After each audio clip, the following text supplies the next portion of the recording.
ಬೆಂಗಳೂರಿನ ಒಂದು ಐಷಾರಾಮಿ ರೆಸಾರ್ಟ್ನ ಹೊರಗೆ ಬಿಗಿ ಪೊಲೀಸ್ ಬಂದೋಬಸ್ತ್. ಒಳಗೆ ನಡೆಯುತ್ತಿರುವುದು ಕೇವಲ ಒಂದು ಔತಣಕೂಟವಲ್ಲ, ಅದು ಒಂದು ಸರ್ಕಾರದ ಭವಿಷ್ಯದ ತೀರ್ಮಾನವಾಗಿತ್ತು. ಫೋನ್ಗಳು ಸ್ವಿಚ್ ಆಫ್ ಆಗಿತ್ತು, ಕಿಟಕಿಗಳು ಪರದೆಗಳು ಮುಚ್ಚಿತ್ತು. ಒಂದೆಡೆ ಕೋಟಿಗಟ್ಟಲೆ ಲೆಕ್ಕಾಚಾರ, ಇನ್ನೊಂದೆಡೆ ಸಿದ್ಧಾಂತಗಳ ಬಲಿದಾನ. ರಾಜಕೀಯ ಎನ್ನುವುದು ಕೇವಲ ಸೇವೆಯಲ್ಲ ಸ್ನೇಹಿತರೆ, ಅದು ಉಸಿರುಗಟ್ಟುವ ಒಂದು ಥ್ರಿಲ್ಲರ್ ಕ್ರೈಮ್ ಸಿನಿಮಾ. ಇದಕ್ಕಿಂತ ದೊಡ್ಡ ಉದಾಹರಣೆ ಬೇಕೇ ಇಲ್ಲ. ಒಂದೇ ವೇದಿಕೆಯಲ್ಲಿ ಕೈ ಹಿಡಿದು ನಗುತ್ತಾ ಫೋಟೋಗೆ ಫೋಸ್ ನೀಡುವ ಇಬ್ಬರು ನಾಯಕರನ್ನು ನೋಡಿದಾಗ ನಿಮಗೆ ಏನನ್ನಿಸುತ್ತದೆ? ಇದು ಸ್ನೇಹವೆಂದು ಭಾವಿಸಿದರೆ ಅದು ನಿಮ್ಮ ತಪ್ಪು ಕಲ್ಪನೆ. ಯಾಕಂದ್ರೆ ಇಲ್ಲಿ ಒಬ್ಬರ ಕೈಯಲ್ಲಿ ಹೂಮಾಲೆ ಇದ್ದರೆ ಮತ್ತೊಬ್ಬನ ಮಡಿಲಲ್ಲಿ ರಾಜೀನಾಮೆ ಪತ್ರ ಸಿದ್ಧವಾಗಿರುತ್ತದೆ ಅಥವಾ ತಲವಾರು ಇರುತ್ತದೆ. ರಾಜಕೀಯದಲ್ಲಿ ಆಲಿಂಗನ ಎನ್ನುವುದು ಪ್ರೀತಿಯ ಸಂಕೇತವಲ್ಲ, ಅದು ಎದುರಾಳಿಯ ಎದೆಯ ಬಡಿತ ಎಷ್ಟಿದೆ ಅಂತ ಅಳತೆ ಮಾಡುವ ಒಂದು ತಂತ್ರವಾಗಿರುತ್ತದೆ ಅಷ್ಟೇ.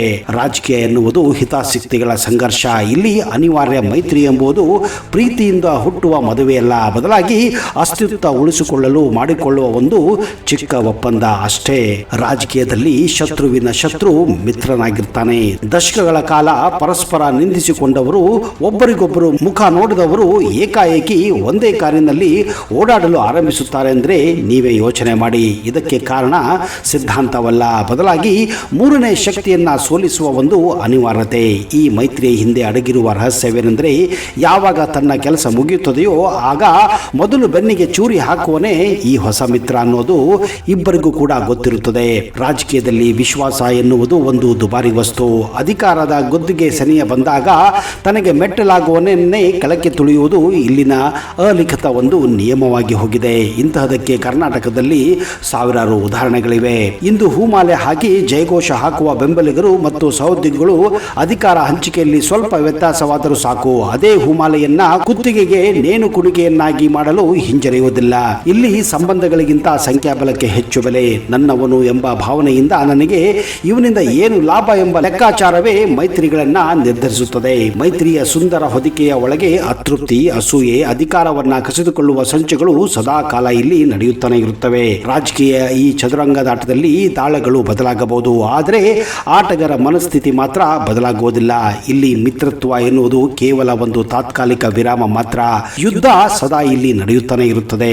ಇಂದು ಹಸ್ತಲಾಗುವ ಮಾಡುವ ಕೈಗಳು ನಾಳೆ ನಿಮ್ಮನ್ನ ಅಧಿಕಾರದಿಂದ ಕೈಗಳಿಸಲು ಸಹಿ ಹಾಕಬಹುದು ಎನ್ನುವುದೇ ಈ ರಂಗದ ಒಂದು ಅತಿ ದೊಡ್ಡ ಕಟು ಸತ್ಯವಾಗಿದೆ.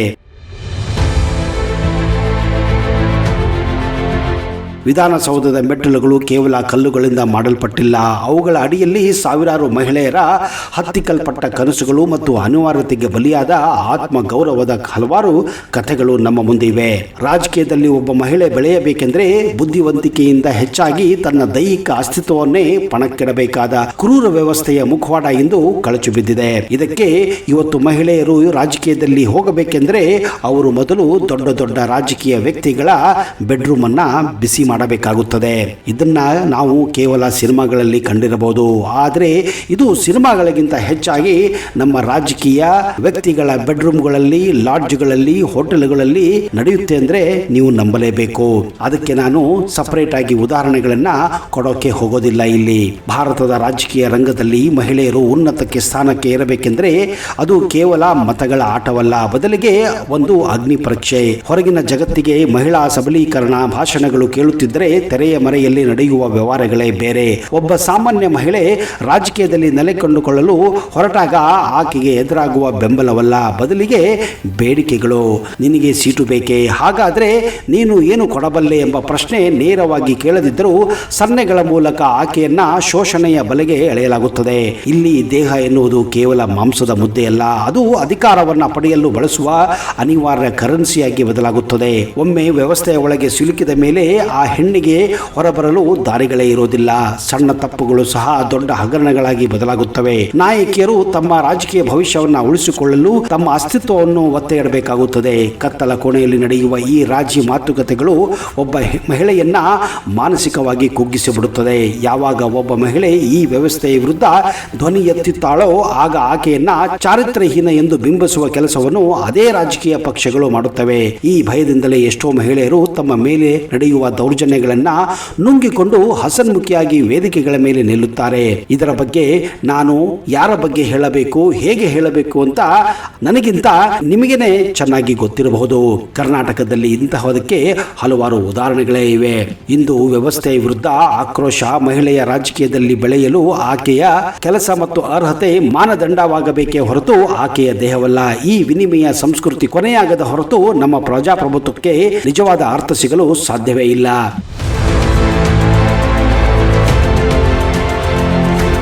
ರಾಜಕೀಯದಲ್ಲಿ ಮುಂದೆ ಇರುವವರಕ್ಕಿಂತ ಹಿಂದೆ ಇರುವ ಮಾಸ್ಟರ್ ಮೈಂಡ್ಗಳೇ ಜಾಸ್ತಿ ಕೆಲಸ ಮಾಡುತ್ತವೆ. ವೇದಿಕೆಯ ಮೇಲೆ ನಾಯಕರು ಅಬ್ಬರಿಸುತ್ತಿದ್ದರೆ ಸಾವಿರಾರು ಮೈಲಿ ದೂರದ ಎಸಿ ರೂಮ್ನಲ್ಲಿ ಕುಳಿತ ವ್ಯಕ್ತಿಯೊಬ್ಬ ಆ ನಾಯಕನ ಮುಂದಿನ ವಾಕ್ಯ ಯಾವುದು ಇರಬೇಕು ಅಂತ ನಿರ್ಧರಿಸುತ್ತಾನೆ. ಚುನಾವಣೆಯಲ್ಲಿ ಗೆಲ್ಲುವುದು ಕೇವಲ ಮುಖವಲ್ಲ, ಆ ಮುಖದ ಹಿಂದೆ ಅಡಗಿರುವ ಗಣಿತ. ಹೌದು, ಮತದಾರರ ಮನಸ್ಸನ್ನು ಓದುವ ಆ ಅದೃಶ್ಯ ಮಾಂತ್ರಿಕರು ಸೋಲುವ ಪಂದ್ಯದ ಕೊನೆಯ ಓವರ್ನಲ್ಲಿ ಸಿಕ್ಸರ್ ಬಾರಿಸುವ ನೈಜ ಕಿಂಗ್ ಮೇಕರ್ಗಳಾಗಿದ್ದಾರೆ. ಇವತ್ತು ಡೇಟಾ ಲೋಕದ ಡಿಜಿಟಲ್ ಚಕ್ರವ್ಯೂಹ ಈ ರಾಜಕೀಯವನ್ನ ಸುತ್ತುವರೆದಿದೆ. ಇಂದಿನ ರಾಜಕೀಯದಲ್ಲಿ ಭಾಷಣಗಳಿಗಿಂತ ಹೆಚ್ಚಾಗಿ ಡೇಟಾ ಅಂದ್ರೆ ಮಾಹಿತಿ ಕೆಲಸ ಮಾಡುತ್ತಿದೆ. ನಾಯಕರು ಕೇವಲ ಪ್ರತಿಮೆಗಳು, ಆದರೆ ಆ ಪ್ರತಿಮೆಗಳನ್ನ ಸರಿಯಾದ ದಿಕ್ಕಿನಲ್ಲಿ ನಡೆಸುವವರೇ ಈ ಆಧುನಿಕ ಚಾಣಕ್ಯರು. ಹೌದು, ಜಾತಿ ಸಮೀಕರಣದ ಗಣಿತ, ಯಾವ ಕ್ಷೇತ್ರದಲ್ಲಿ ಯಾವ ಜಾತಿಯ ಜನರು ಹೆಚ್ಚು ಸಂಖ್ಯೆಯಲ್ಲಿದ್ದಾರೆ, ಅವರ ಅಸಮಾಧಾನಗಳೇನು, ಅವರ ಬೇಡಿಕೆಗಳೇನು, ಯಾರಿಗೆ ಟಿಕೆಟ್ ನೀಡಿದರೆ ಯಾವ ಸಮುದಾಯದ ಮತಗಳು ಧ್ರುವೀಕರಣಗೊಳ್ಳುತ್ತವೆ, ಈ ಎಲ್ಲ ಪ್ರಶ್ನೆಗಳಿಗೆ ಇವರ ಬಳಿ ಸೆಕೆಂಡುಗಳಲ್ಲಿ ಉತ್ತರ ಇರುತ್ತದೆ. ಒಂದು ಸಣ್ಣ ಜಾತಿ ಸಮೀಕರಣ ತಪ್ಪು ಇಡೀ ಪಕ್ಷವನ್ನೇ ನೆಲಸಮ ಮಾಡಬಲ್ಲದು ಎಂಬುದಕ್ಕೆ ಹಲವಾರು ಜನರಿಗೆ ಈಗಾಗಲೇ ಗೊತ್ತಾಗಿ ಹೋಗಿದೆ. ಹಣದ ಹರಿವು ಮತ್ತು ಆಮಿಷನ ತಂತ್ರ ನಮ್ಮ ರಾಜ್ಯದಲ್ಲಿ ರಾಜಕೀಯದಲ್ಲಿ ನಡೆಯುವುದು ಸರ್ವೇ ಸಾಮಾನ್ಯ. ಚುನಾವಣೆ ಎಂಬುದು ಇಂದು ಒಂದು ದೊಡ್ಡ ಉದ್ಯಮವಾಗಿದೆ. ಇಲ್ಲಿ ಹಣವನ್ನ ಹರಿಸಬೇಕು, ಯಾರನ್ನ ಖರೀದಿ ಮಾಡಬೇಕು ಮತ್ತು ಎದುರಾಳಿಯ ಸಂಪನ್ಮೂಲವನ್ನ ಹೇಗೆ ಕುಂಠಿತಗೊಳಿಸಬೇಕು ಎನ್ನುವುದು ಮಾಸ್ಟರ್ ಪ್ಲಾನ್ ಸಿದ್ಧವಾಗುವುದು ಈ ಕಿಂಗ್ ಮೇಕರ್ಗಳ ಲ್ಯಾಪ್ಟಾಪ್ನಲ್ಲಿ. ಪ್ರಚಾರದ ಅಬ್ಬರಕ್ಕಿಂತ ಮತದಾನದ ಮುನ್ನಾ ದಿನ ನಡೆಯುವ ಗೌಪ್ಯ ಕಾರ್ಯಾಚರಣೆಗಳೇ ಫಲಿತಾಂಶವನ್ನ ಬದಲಿಸಿಬಿಡುತ್ತವೆ. ಎದುರಾಳಿ ನಾಯಕನ ಹಳೆಯ ಹಗರಣಗಳು, ಕುಟುಂಬದ ಕಲಹಗಳು ಅಥವಾ ವೈಯಕ್ತಿಕ ದೌರ್ಬಲ್ಯಗಳನ್ನ ಸರಿಯಾಗಿ ಸಮಯದಲ್ಲಿ ಸ್ಫೋಟಿಸುವುದು ಇಂತಹವರ ಕೆಲಸವಾಗಿರುತ್ತದೆ. ಅದಕ್ಕೆ ಒಂದು ಒಳ್ಳೆಯ ಉದಾಹರಣೆ ಅಂದ್ರೆ ಪ್ರಜ್ವಲ್ ರೇವಣ್ಣ ಕೇಸ್. ಹೌದು, ರಾತ್ರೋರಾತ್ರಿ ಅವರ ಒಂದು ವಿಡಿಯೋನ ಹರಿದು ಬಿಟ್ಟು ಅವರನ್ನ ಇಲೆಕ್ಷನ್ ನಲ್ಲಿ ಸೋಲಿಸಿದಂತಹ ಸಂಗತಿ ಇಲ್ಲಿ ನಿಮಗೆ ನೆನಪಿಗೆ ಬರಬಹುದು. ಸೋಲುವ ಅಂಚಿನಲ್ಲಿದ್ದರೂ ಎದುರಾಳಿ ಮೇಲೆ ಎಸೆಯುವ ಒಂದು ನಕಲಿ ನ್ಯೂಸ್ ಅಥವಾ ಹಳೆಯ ವಿಡಿಯೋ ಇಡೀ ಆಟದ ದಿಕ್ಕನ್ನೇ ಬದಲಿಸಿಬಿಡುತ್ತದೆ. ಮನೋವೈಜ್ಞಾನದ ಯುದ್ಧ ಕೂಡ ಇಲ್ಲಿ ನಡೆಯುತ್ತದೆ. ಮತದಾರರಿಗೆ ತಾನು ಯಾರಿಗೆ ಮತ ಹಾಕುತ್ತಿದ್ದೇನೆ ಎನ್ನುವುದಕ್ಕಿಂತ ಯಾರನ್ನ ಸೋಲಿಸಬೇಕು ಎಂಬ ಹಠ ಹುಟ್ಟುವಂತೆ ಮಾಡುವುದೇ ಈ ತಂತ್ರಜ್ಞರ ಅತಿ ದೊಡ್ಡ ಯಶಸ್ಸು. ಸೋಷಿಯಲ್ ಮೀಡಿಯಾ ಮೂಲಕ ಜನರ ಮೆದುಳಿಗೆ ನಿರಂತರವಾಗಿ ಇಂಜೆಕ್ಟ್ ಮಾಡಲಾಗುವ ಸುಳ್ಳು ಸತ್ಯಗಳ ಮಿಶ್ರಣವು ಒಬ್ಬ ಸಾಮಾನ್ಯ ವ್ಯಕ್ತಿಯ ತೀರ್ಮಾನವನ್ನೇ ಬದಲಿಸಿಬಿಡುತ್ತದೆ. ಬೆವರಿನ ಹನಿ ಹರಿಸುವ ಕಾರ್ಯಕರ್ತರಿಗಿಂತ ಡೇಟಾದ ಮೇಲೆ ಕಣ್ಣಿಟ್ಟಿರುವ ಈ ಚಾಣಕ್ಯರು ಇಂದು ಹೆಚ್ಚು ಶಕ್ತಿಶಾಲಿಯಾಗಿದ್ದಾರೆ.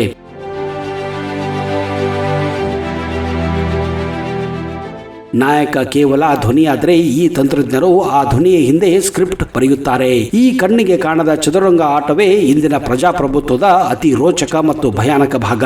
ನಿಮ್ಮ ಫೋನಿಗೆ ಬಂದ ಆ ಒಂದು ಫಾರ್ವರ್ಡ್ ಮೆಸೇಜ್ ಸತ್ಯವೆಂದು ನಂಬುವ ಮೊದಲು ಸ್ವಲ್ಪ ನೀವು ಯೋಚಿಸಬೇಕಾಗುತ್ತದೆ. ಯಾಕಂದ್ರೆ ಇಲ್ಲಿ ನಡೆಯುತ್ತಿರುವುದು ಕೇವಲ ಮಾಹಿತಿ ಹಂಚಿಕೆಯಲ್ಲ, ಬದಲಾಗಿ ಒಬ್ಬ ವ್ಯಕ್ತಿಯ ಅಸ್ತಿತ್ವವನ್ನ ಅಳಿಸಿ ಹಾಕುವ ಡಿಜಿಟಲ್ ಕೊಲೆಯಾಗಿದೆ. ಇಂದು ಯುದ್ಧಗಳು ಮೈದಾನದಲ್ಲಿ ನಡೆಯುವುದಿಲ್ಲ, ಬದಲಾಗಿ ನಿಮ್ಮ ಹೆಬ್ಬರಳಿನ ತುದಿಯಲ್ಲಿ 6 ಇಂಚಿನ ಮೊಬೈಲ್ ಸ್ಕ್ರೀನ್ ಮೇಲೆ ನಡೆಯುತ್ತದೆ. ಬೀದಿಯಲ್ಲಿ ಘೋಷಣೆ ಕೂಗುವ ಕಾಲ ಮುಗಿದಿದೆ. ಈಗಿನ ರಾಜಕೀಯ ನಾಯಕರಿಗೆ ಎದುರಾಳಿಯ ಮೇಲೆ ಕಲ್ಲು ಎಸೆಯುವುದಕ್ಕಿಂತ ಒಂದು ಫೇಕ್ ವಿಡಿಯೋ ಹರಿಬಿಡುವುದು ಹೆಚ್ಚು ಲಾಭದಾಯಕ ಅಂತ ಕಾಣುತ್ತಿದೆ. ದಶಕಗಳ ಕಾಲ ಜನಸೇವೆ ಮಾಡಿ ಕಷ್ಟಪಟ್ಟು ಕಟ್ಟಿಕೊಂಡ ಇಮೇಜ್ ಕೇವಲ 15 ಸೆಕೆಂಡಿನ ಎಡಿಟ್ ಮಾಡಿದಂತಹ ವಿಡಿಯೋದಿಂದ ಮಣ್ಣು ಪಾಲಾಗಬಹುದು. ಸಂದರ್ಭಕ್ಕೆ ತಕ್ಕಂತೆ ಮಾತನ್ನ ಕತ್ತರಿಸಿ ವಿರೂಪಗೊಳಿಸಿ ಹರಿಬಿಟ್ಟಾಗ ಜನಸಾಮಾನ್ಯರಿಗೆ ಇದು ಸತ್ಯದಂತೆ ಕಾಣುತ್ತದೆ. ಇಂದು ಡಿಜಿಟಲ್ ಯುಗದ ಅತಿ ದೊಡ್ಡ ಕ್ರೌರ್ಯ ಇದಾಗಿದೆ. ಅದರಲ್ಲೂ ಇತ್ತೀಚೆಗೆ ಎಐ ಮೂಲಕ ನಡೆಯುವಂತಹ ಈ ದಂಧೆಗಳು ಇನ್ನಷ್ಟು ಒಬ್ಬ ಮನುಷ್ಯನ ಇಮೇಜ್ ಅನ್ನ ಹಾಳು ಮಾಡಲು ಇದನ್ನ ನಿರಂತರವಾಗಿ ಬಳಸಲಾಗುತ್ತಿದೆ.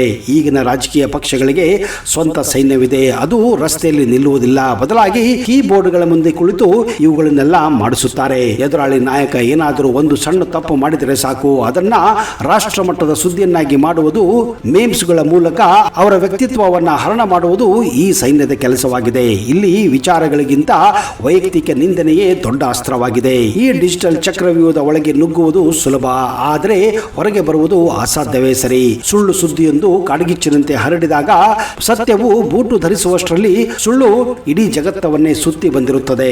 ಒಬ್ಬ ನಾಯಕ ತಾನು ಸರಿ ಎಂದು ಸಾಬೀತುಪಡಿಸುವಷ್ಟರಲ್ಲಿ ಚುನಾವಣೆಯ ಫಲಿತಾಂಶವೇ ಹೊರಬಿದ್ದು ಬಿಡುತ್ತದೆ. ಈ ಟೈಮಿಂಗ್ ಆಟವೇ ಈ ಯುದ್ಧದ ಅತ್ಯಂತ ರೋಚಕ ಘಟ್ಟವಾಗಿದೆ. ಸೋಷಿಯಲ್ ಮೀಡಿಯಾದ ಅಲ್ಗಾರಿದಮ್ಗಳು ನಮಗೆ ನಾವು ಏನನ್ನ ನಂಬಲು ಇಷ್ಟಪಡುತ್ತೇವೋ ಅದನ್ನೇ ತೋರಿಸುತ್ತೇವೆ. ಒಂದು ವಿಷಯವನ್ನು ನೀವು ಪದೇ ಪದೇ ನೋಡಿದರೆ ಅಂತಹದೇ ವಿಡಿಯೋಗಳು, ಅಂತಹದೇ ರೀಲ್ಸ್ಗಳು ನಿಮ್ಮ ಮೊಬೈಲ್ನಲ್ಲಿ ಕಾಣುತ್ತವೆ. ನಾವು ಒಂದು ಪಕ್ಷದ ಪರವಾಗಿದ್ದರೆ ನಮಗೆ ಆ ಪಕ್ಷದ ಪರವಾದ ಸುಳ್ಳುಗಳೇ ಸತ್ಯವಾಗಿ ಕಾಣುವಂತೆ ಮಾಡಲಾಗುತ್ತದೆ. ಈ ಬೌದ್ಧಿಕ ಗುಲಾಮಗಿರಿ ಪ್ರಜಾಪ್ರಭುತ್ವದ ಅಡಿಪಾಯವನ್ನೇ ಅಲುಗಾಡಿಸುತ್ತಿವೆ.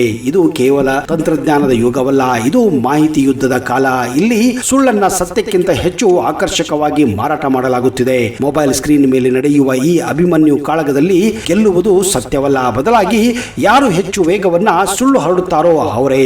ಹೌದು, ಬಣ್ಣ ಬಣ್ಣದ ಭಾಷಣ ಹಿಂದೆ ಹಾರಾಡುವ ಪಟಾಕಿಗಳ ಸದ್ದಿನ ನಡುವೆ ನಿಶ್ಶಬ್ದವಾಗಿ ಹರಿಯುವ ನೋಟಿನ ಕಂತೆಗಳು ಮತ್ತು ಬೆದರಿಕೆ ಕರೆಗಳು ನಿಮಗೆ ಕೇಳಿಸುತ್ತಿರಬಹುದು.